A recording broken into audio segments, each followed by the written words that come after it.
На леснотијата со која што УБК прислушуваше може да и се стави крај доколку денеска Уставниот суд одлучи дека членот 175 од Законот за електронски комуникации е неуставен.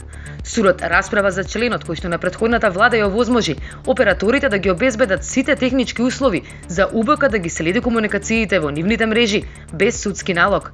Иницијативата е поднесена во 2015 година, односно истата година кога СДСМ почна со објавување на така наречените бомби.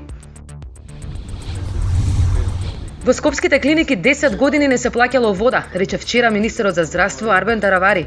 Тој посочи дека министерството има еден куп долгови, а буџетот е повеќе од половина потрошен. Во тек се анализи за да се утврди дали средствата се трошеле наменски. Белгискиот министер за внатрешни работи Јан Јамбон изјави дека било спречено спроведувањето на сериозен напад, откако бомбаш самоубиец кој планирал да детонира голема бомба предизвика само мала експлозија на железничка станица во Брисел. По експлозијата, војската веднаш реагирала и напаѓачот бил убиен. Обвинителството соопшти дека се работи за терористички напад. Белгиските медиуми јавија дека напаѓачот бил 37 годишен маж од населбата Моленбек во Брисел.